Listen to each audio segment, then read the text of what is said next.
Resposta para a pergunta 4.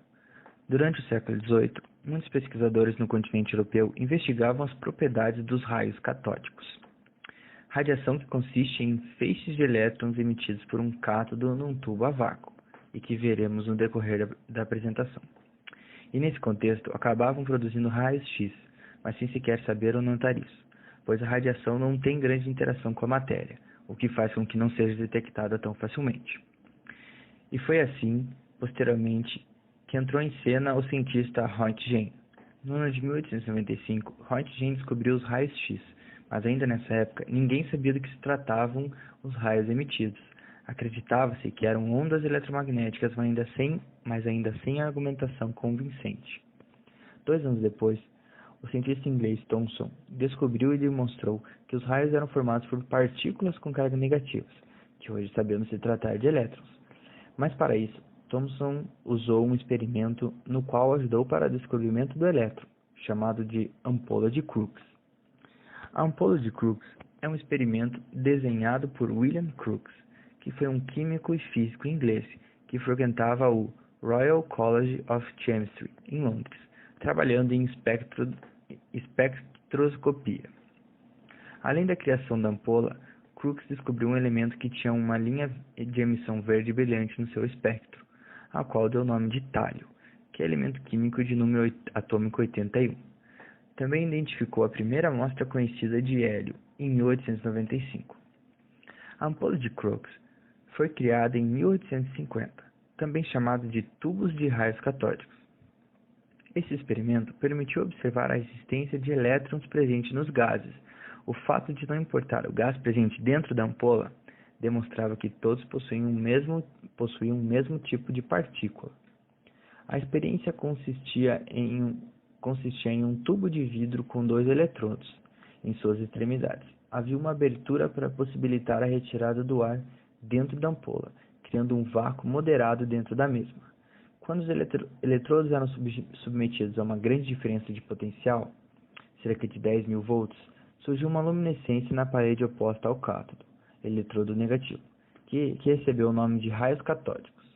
Essa luminescência era gerada pelo choque dos elétrons que atravessavam o tubo e se chocavam com a parede de vidro.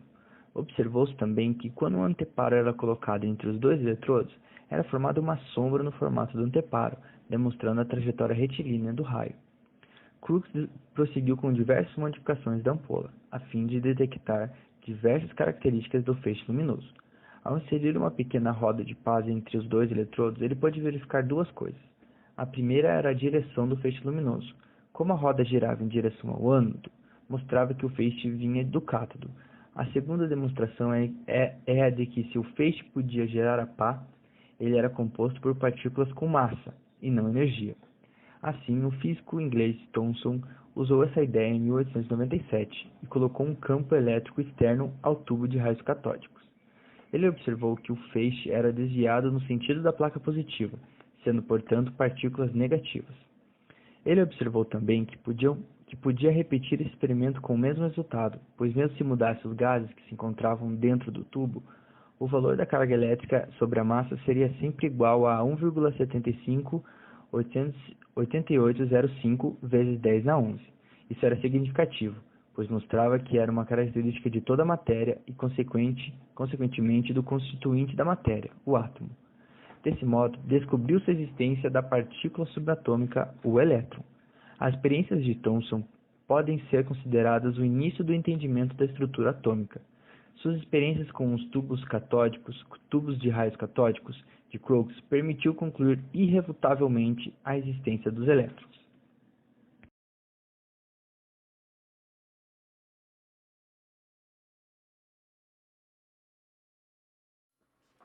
Cinco. Descreva o modelo do átomo de Bohr. Como ele difere do modelo planetário? Por que os elétrons não se chocam com o núcleo? Cite uma falha da teoria proposta por Bohr. O modelo do físico dinamarquês Niels Bohr tentava dar continuidade ao trabalho feito por Rutherford.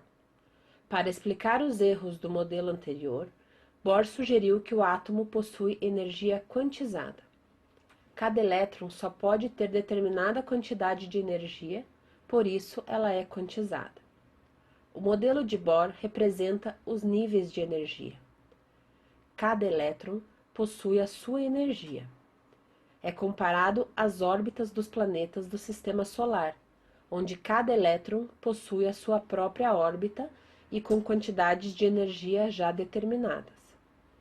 As leis da física clássica não se enquadram neste modelo. Quando um elétron salta de um nível menor para um nível mais elevado, ele absorve energia e, quando ele retorna para um nível menor, o elétron emite uma radiação em forma de luz. Bohr organizou os elétrons em camadas, ou níveis de energia. Cada camada possui um nome e deve ter um número máximo de elétrons. Existem 7 camadas ou níveis de energia ao redor do núcleo: K, L, M, N, O, P, Q. A falha do modelo planetário é mostrada pela teoria do eletromagnetismo, de que toda partícula com carga elétrica submetida a uma aceleração origina a emissão de uma onda eletromagnética. O elétron, em seu movimento orbital, está submetido a uma aceleração centrípeta e, portanto, emitirá energia na forma de onda eletromagnética. Essa emissão, pelo princípio da conservação de energia, faria com que o elétron perdesse energia cinética e potencial, caindo progressivamente sobre o núcleo. O modelo de Bohr descreve o comportamento dos átomos de hidrogênio e íons com apenas um elétron. Sistemas de vários elétrons não estão incluídos.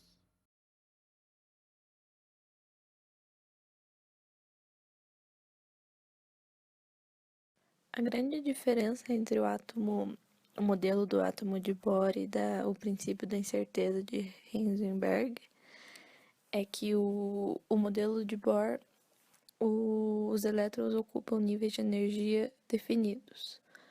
E, em contrapartida, o princípio da incerteza quer dizer que quando você define a energia a velocidade de um corpo, a gente acaba perdendo a noção dessa posição. Então, não tem como definir um nível de energia sem perder a informação da posição do elétron. Então, concluindo que a incerteza de Heisenberg vai afirmar que a gente não tem como ter uma posição exata do elétron, e sim onde ele pode estar. É isso que contraria Bohr quando ele disse que a gente pode ter a precisão do elétron.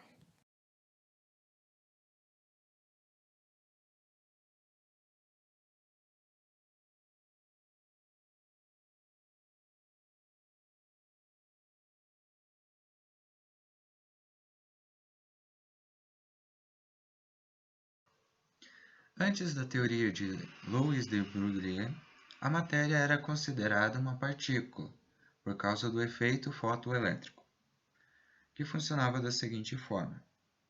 Ao incidir radiação eletromagnética em uma chapa metálica, ela liberava elétrons. Desta forma, os cientistas concluíram que a matéria era uma partícula. No entanto, com o experimento de incidir elétrons sobre uma chapa com duas fendas, notou-se que havia vários riscos de intensidade, que é onde os elétrons batiam. Esse fenômeno estranho só poderia ser explicado pelo fenômeno de difração da onda, pois, quando dois picos de onda se encontram, causa então um ponto de intensidade. E o encontro da parte mais baixa de uma onda com a parte mais alta da outra faz com que elas se anulem. Com esses experimentos, Louis de Broglie, na sua tese de doutorado de 1925, passa a aceitar a dualidade onda-partícula e também sugeriu que todas as partículas deveriam ser entendidas como tendo propriedades de onda.